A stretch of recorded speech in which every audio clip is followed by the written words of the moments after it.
Bueno, ¿qué tal? Esta es una nueva entrega de Pensándonos a nosotros mismos. Lo hemos dicho muchas veces en nuestro programa, venimos de una época muy dura, de una época de desintegración social. Hubo un golpe en la Argentina, el golpe del 24 de marzo de 1976, que rompió el cuerpo social, desapareció como sujeto central al trabajo del trabajador y dejó una Argentina con montones de argentinos postrados. Y nuestra invitada de hoy, Roxana Mazzola, que es directora del CEDEP, acaba de publicar un libro, un nuevo paradigma, la asignación universal por hijo en la Argentina, que es un libro de Prometeo. Ha hecho aportes, investigaciones y estudios sobre este tema y nos va a enriquecer y la hemos convocado para hablar de estos nuevos paradigmas que vienen a tratar de remediar, bueno, lo que ha sido una grave situación social en la Argentina. ¿Qué tal, Roxana?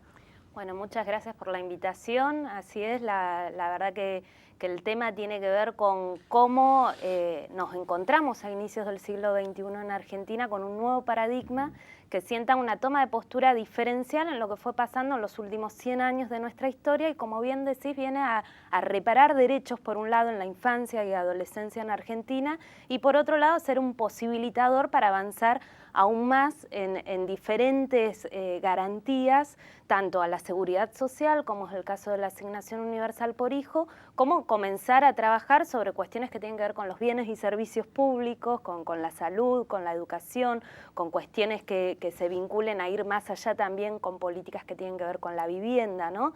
Es un posibilitador que ha sentado la asignación universal por hijo en el país, de que un chico no esté condenado por la condición laboral de los padres, después de que veníamos de un proceso de deterioro, como bien señalabas, continuo de los derechos de muchos sectores de la población en Argentina, pero sobre todo de aquellas infancias y adolescencias, que es donde todas las estadísticas sociales se disparan, ¿no? Donde uno encuentra que la desocupación es del doble en lo que es los jóvenes, que uno encuentra que la informalidad laboral afecta en mayor medida a los jóvenes, que uno encuentra que la desigualdad, sobre todo en la redistribución de la riqueza, afecta más a los niños y a las familias con niños.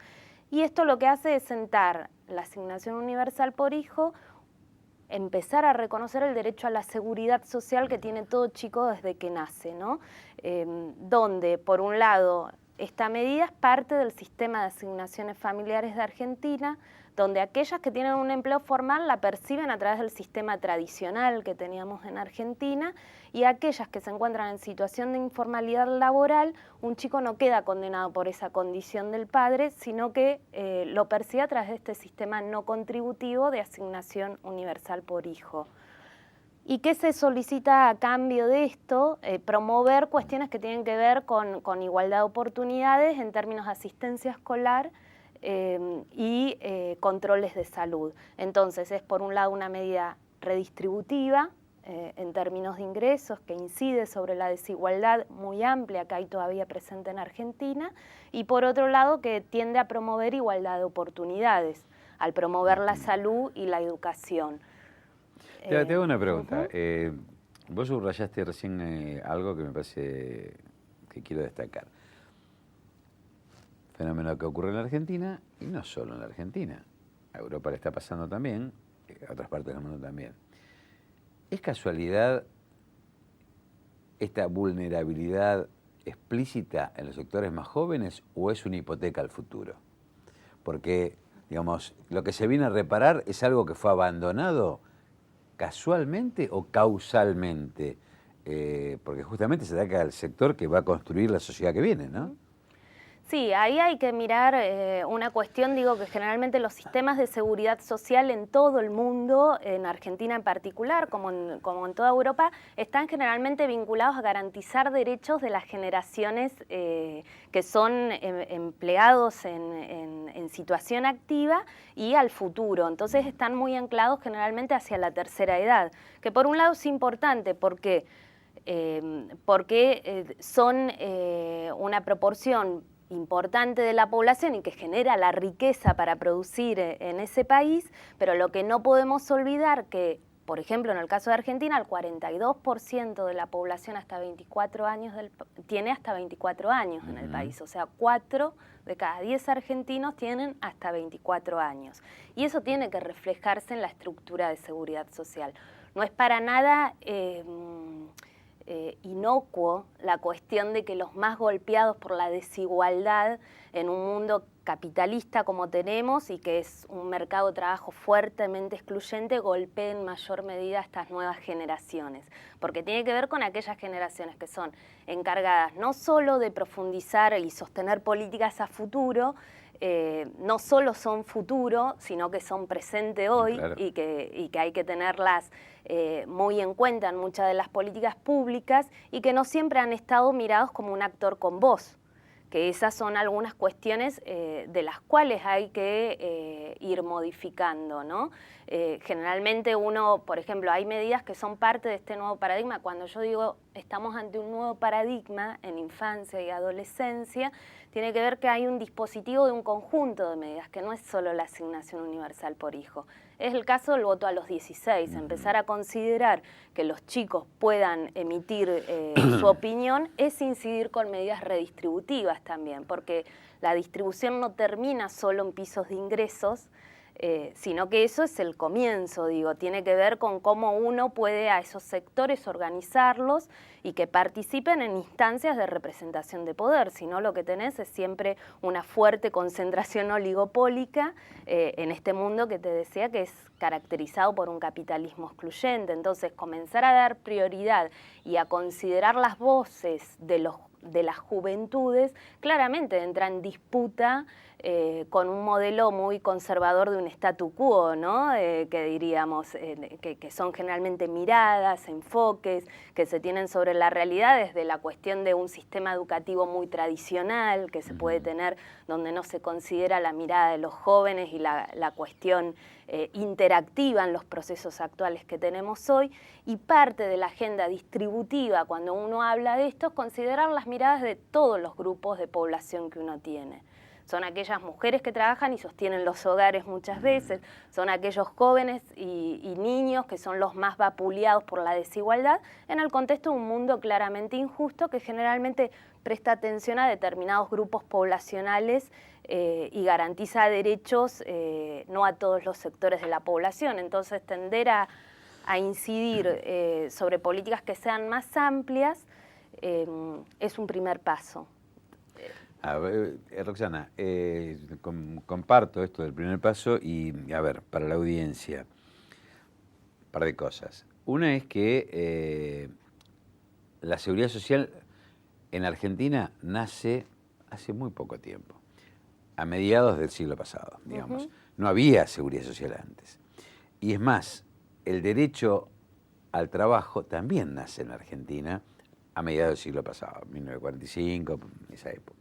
El primer peronismo, digamos, es el que consolida esa etapa de cambio. ¿Qué es lo que se modifica para que comprendamos qué es lo que hay que reparar, ¿no? Es decir, veníamos hasta de un marco constitucional que protegía a la niñez, al trabajo, al trabajador, al anciano, a la familia, como forma de organización social. Se reconoce la plenitud en el empleo, la dignidad del salario, y empiezan a irrumpir los derechos sociales que no existían, incluso la estabilidad laboral. Todo esto se rompe por un golpe militar que no solo quiebra a la familia, la desintegra, desaparece el trabajo, sino que justamente los pilares de la seguridad social los va hipotecando a tal punto que se convierte ya en democracia en un vergonzoso negocio, de los más vergonzosos, el sistema jubilatorio argentino. Se convierte en un negocio financiero. O sea, el sistema capitalista predador llega al máximo de apropiarse de los recursos sociales. Y aquí irrumpe todo esto que estás diciendo. Pero, y era la segunda cuestión que disparaba tu razonamiento, el nuevo paradigma de análisis científico viene a superar el viejo paradigma reduccionista, que veía el mundo como un aparato de relojería, que se resolvía una parte y se creía que se resolvía todo. El paradigma en la ciencia, el nuevo paradigma, es integral, es sistémico y ecológico. O sea, rescatar prioritariamente a la juventud parece un piso adecuado, en camino hacia la integralidad. Que no sé cuál será la integralidad a construir, pero este es el desafío y por esto te convocamos para que nos ayudes a pensar cómo es tu mirada respecto de lo que se está haciendo, que lo tenemos que completar en cuanto a la descripción, pero ¿qué pensás que además se debería tender o llegar a hacer? Sí, hay dos cosas. Una, respecto a los paradigmas y por qué es un cambio de toma de postura en los últimos 100 años de nuestra historia, que no es solo en relación a las políticas claramente distributivas que se desarrollaron durante el peronismo, que tenían un fuerte anclaje en la familia trabajadora de por aquel entonces, sino que también con aquel de inicios del siglo XX, donde teníamos familias terratenientes, una oligarquía restringida, donde no todos los sectores de la población votaban y donde la posición del Estado tenía que ver más con una atención hacia las infancias, de encerrarlos en instituciones especializadas para el tratamiento, donde teníamos en aquel momento los hogares de las casas de caridad. Esa era una forma de distribución y de incidencia por parte del Estado en lo que tiene que ver con garantizar derechos, ¿no?, en los márgenes. Una siguiente, con el peronismo, que es el paradigma de la normalización de la infancia, que claramente desarrolla políticas más distributivas y de garantía de derechos y nuevos derechos de forma continua, donde después eso, durante la dictadura de 1976 que tuvimos en Argentina, se lo pulveriza en modo redistributivo, volviendo a ese paradigma hasta de inicios de siglo, donde ahí fue que se dio la descentralización de la salud y de la educación, que es el sistema educativo y de salud que hoy tenemos bastante desmembrado, donde ahí se dio todo el proceso, como bien señalabas, de las privatizaciones y de las FJP, en lo que tiene que ver con la cobertura de salud y seguridad social en Argentina, y donde en el marco de un país federal pasó a correrse la nación de su rol como nivelador de inequidades, que esa es la otra complejidad que uno tiene que sumarle a la agenda. Argentina es un país federal y la nación nunca se puede correr de ese rol del nivelador de inequidades. Durante los 90, que es el paradigma de la protección restringida, como lo denomino, que se hace un uso retórico de la idea de la Convención Internacional de los Derechos del Niño y de todas las convenciones internacionales, pero en la práctica eran pequeños programas focalizados con un fuerte desmembramiento de todo el rol redistributivo por parte del Estado.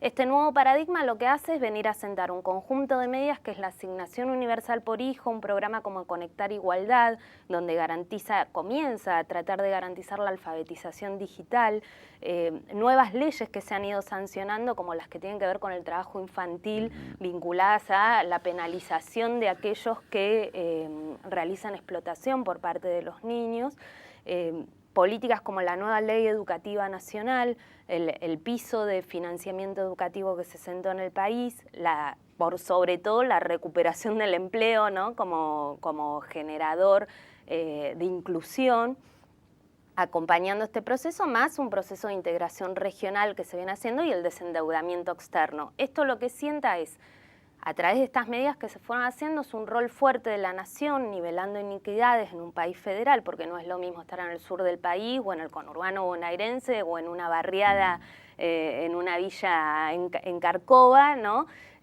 donde la nación no puede correrse de ese rol. En esta agenda que viene, tiene que ver con profundizar estas cuestiones. Te vamos a hacer una pequeña interrupción, vamos a ir al próximo bloque, y bueno, vamos a seguir viendo la agenda que viene. Ya volvemos.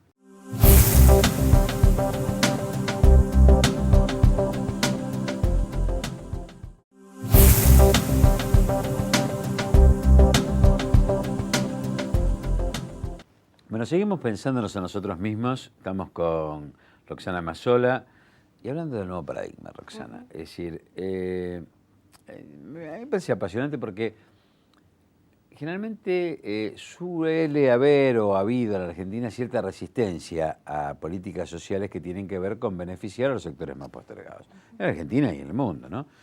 Siempre a mí me gustó usar un ejemplo que es el tema de la vacuna frente a una epidemia. Nadie duda que ante una epidemia ni quien tiene la capacidad de acceder a la salud prepaga más cara se salva si el Estado o el conjunto, la nación como comunidad organizada no sale a vacunar a toda la población porque el contagio es inevitable. Y bueno, me parece que en esta enfermedad social que nos inocularon, es indispensable salir a vacunar, entre comillas, digamos, para reparar, pero para volver a devolverle vitalidad a un cuerpo social que tarde o temprano nos afecta a todos de un modo o de otro. Entonces, por eso digo, es un desafío pensar lo de los paradigmas y no enamorarse con lo logrado. Si yo creo que está bien reconocer lo conquistado, pero no congelar la situación. Porque bueno, lo que puede ser indispensable y bueno, obviamente acá vos hablabas antes comparabas con la evolución histórica de los últimos 100 años y lo que ha ocurrido, de hecho muy grave, la gran escuela del empleo, del trabajo, es el propio trabajo. Cuando esto desaparece, hay una generación de hijos que no vieron a sus padres trabajar, que han perdido esa posibilidad de formación cultural de creer en el trabajo como salida. Entonces digo, bueno, la asignación universal por hijo y estas inyecciones, estas curas que tenemos que dar como nación, son un buen arranque. ¿Cómo seguimos haciendo crecer a este cuerpo social? ¿Cómo pensás que deberíamos hacer? Sí, por un lado hay medidas a mejorar en términos de la seguridad social en Argentina para generar un sistema que sea cada vez más solidario e inclusivo. Y ahí hay, o sea, recordemos que una medida como la asignación universal por hijo o la universalización de las jubilaciones que se fue haciendo en Argentina, lo que están inyectando son una cantidad de recursos de enorme magnitud en las economías locales. Entonces, la activación de consumo que tiene eso sobre el PBI es mucho mayor que solo la transferencia que uno puede considerar que impacta sobre una familia. Esto prioritariamente, ¿por qué? Porque las familias más pobres y más vulnerables generalmente destinan estos recursos a cuestiones de primera necesidad. Comida y cuestiones de salud. O sea, más allá de algunos comentarios que se hagan, digo, que no tienen evidencia empírica más que aislada, en la mayoría de estas políticas hay que tener en cuenta que en especial en los sectores más vulnerables impactan sobre una inyección económica local. Te hago una breve interrupción ampliando esto. Es el multiplicador keynesiano, es decir, si yo carezco de recursos o tengo pocos recursos y recibo un poco más, tengo una enorme propensión al consumo, no al ahorro. Y voy a ir a comprar al kiosco, al almacén, lo personalizo para hacerlo más fácil, y a su vez el kiosquero, el almacenero, el supermercado del barrio va a su vez comprar esto, reactiva la economía, y lo que parece un gasto improductivo es una inversión social virtuosa porque revierte en el crecimiento de la economía para todos los argentinos. Sí. Nada, sí, era ampliar un poquito lo que estás diciendo. Es eso exactamente, y donde ahí hay toda una agenda por desarrollar. Claro.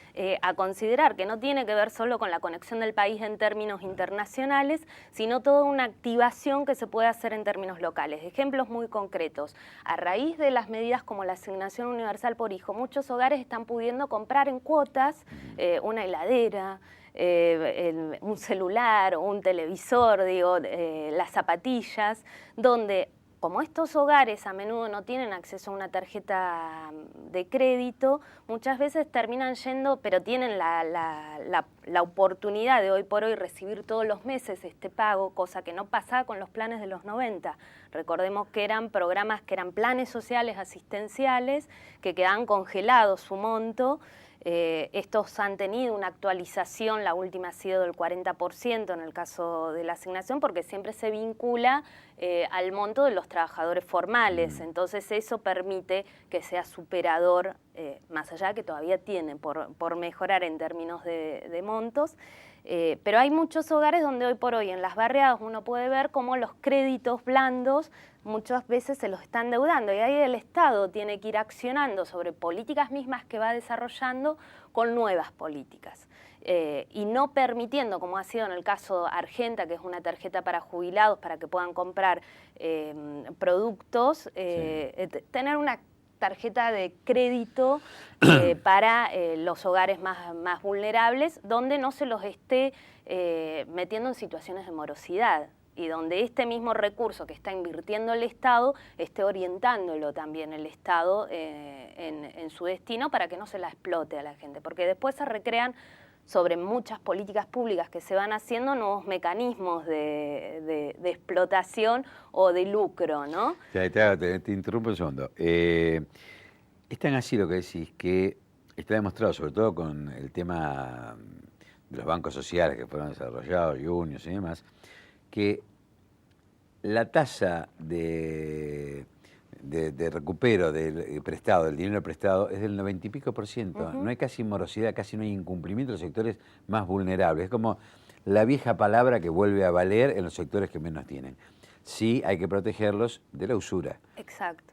Así hay que protegerlos del consumismo por el consumo mismo, digamos, no del consumo para satisfacer necesidades, sino el consumo como una meta de vida, que ya entramos en un aspecto diferente que no tiene que ver con la redistribución, sino que tiene que ver con aspectos culturales. Perdón la interrupción, pero me parecía... Esta es uno de los temas a pensar, me parece, que tiene que ver con diferentes medidas donde el Estado puede ir actuando y potenciando aún más el impacto en términos de ingresos y distributivos, ¿no?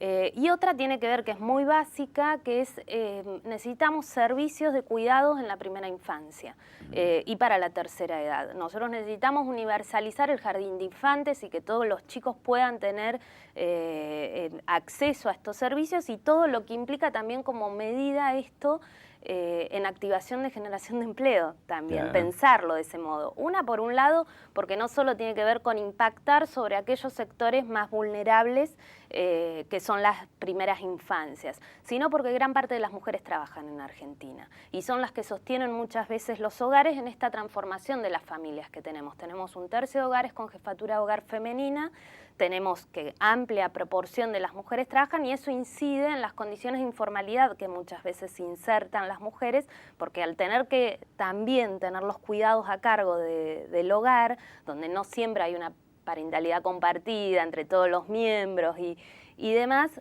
se encuentran sobrecargadas.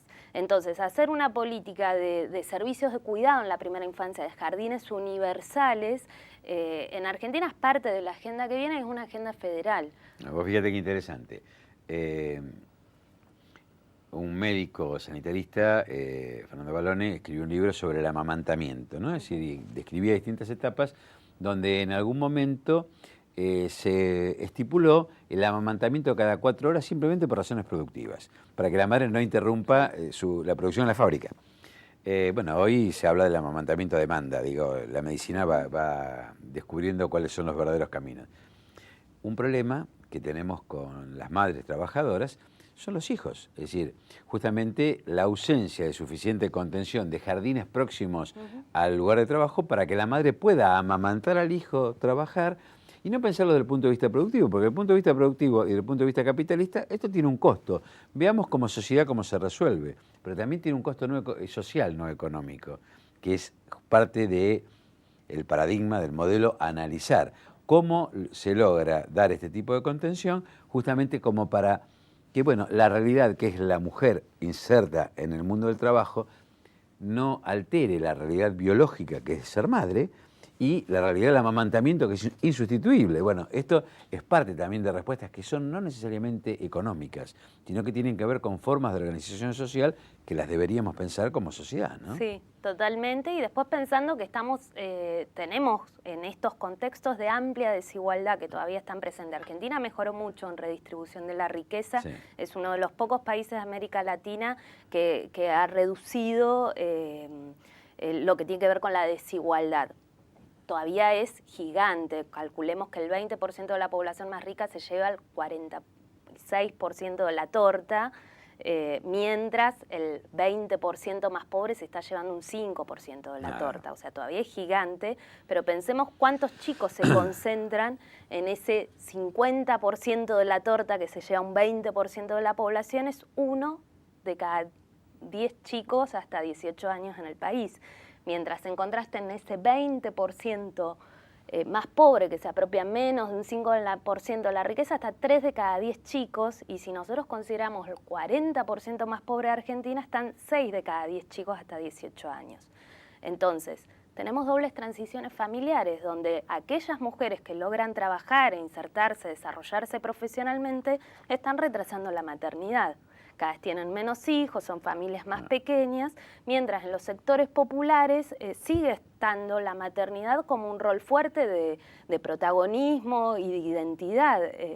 Y hay que incidir sobre estas cuestiones dándole oportunidades a las mujeres trabajadoras, que gran parte son trabajadoras y han salido a sostener las crisis, con servicios de cuidados universales para toda la infancia y también considerar los cuidados los mayores de la tercera edad, porque no es solo en la primera infancia, sino que también quién se carga el cuidado, ¿no? Sí, la vulnerabilidad, eso también es un tema.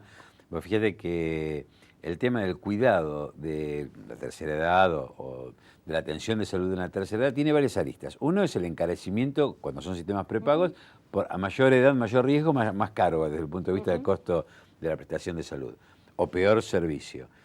Y por otro lado es el cuidado domiciliario, que también es una tarea en una Argentina donde todavía tenemos que resolver alguna tasa de desocupación mucho menor, Exacto. por suerte. Digo, hay tareas no contempladas que deberían empezar a contemplarse, que tienen que ver con el cuidado y con una atención más sana, de mejor calidad en el hogar, pero con la contención que a veces falta por la ausencia del grupo familiar o porque el grupo familiar trabaja. Así es. Entonces, son todos desafíos muy interesantes. Y son todas posibilidades, ¿no?, también de generación de empleo, claro, digo, porque muchas veces uno no está considerando que trabajar en servicios de cuidado son fuentes de empleo concretas que se podrían generar. Por otro lado, después está el tema de las ciudades y el derecho a las ciudades, que me parece elemental, que tiene que ver con, por un lado, la problemática de los grandes aglomerados urbanos en Argentina y las villas y asentamientos precarios y toda la política que se tiene que hacer en derecho al suelo. Una familia necesita un pedazo de suelo con agua y cloaca. Para partir de ahí, la mayoría de las familias, sea más vulnerable, más de clase media, más alta, la casa la construye. Sí. Pero incidir sobre la distribución y no sobre la especulación que se ha hecho en las últimas décadas, y a partir del programa como Procrear, que ha fomentado que sectores de clase media y un montón de hogares estén posibilitando tener acceso a su primer vivienda, se ha hecho una especulación muy fuerte sobre los precios del suelo y de los materiales de construcción. Entonces, un rol del Estado activo en términos distributivos sea tanto multando a espacios que están en desuso, en el caso de Ciudad de Buenos Aires tenés muchos lugares de ese modo, tanto como aquellas políticas más de construcción de countries que se han hecho de un modo muy aleatorio, donde se ha perdido como el rol del Estado en la planificación.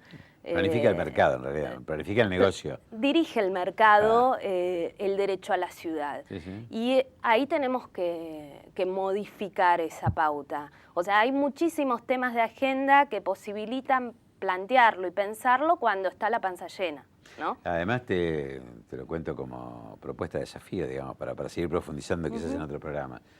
Un tema central de la Argentina histórica es la relocalización productiva. O sea, vivimos en Argentina y América, ¿no? Es decir, un inmenso espacio que está ubicado en los bordes, tiene concentración de población en los bordes, y que realmente, bueno, tenemos que ponernos a repensar esto de la sobrevaloración de los centros urbanos. Uno se corre unos kilómetros y la propiedad vale mucho menos, la misma propiedad, o quizás de mejor calidad. Entonces, esto tiene que ver no solamente con una cuestión económica, sino con una cuestión de la Argentina que vamos a construir. Roxana, nos queda un minuto. Desde ya te agradecemos tu presencia, tu aporte, que realmente es un poco de aire fresco para ayudarnos a pensarnos.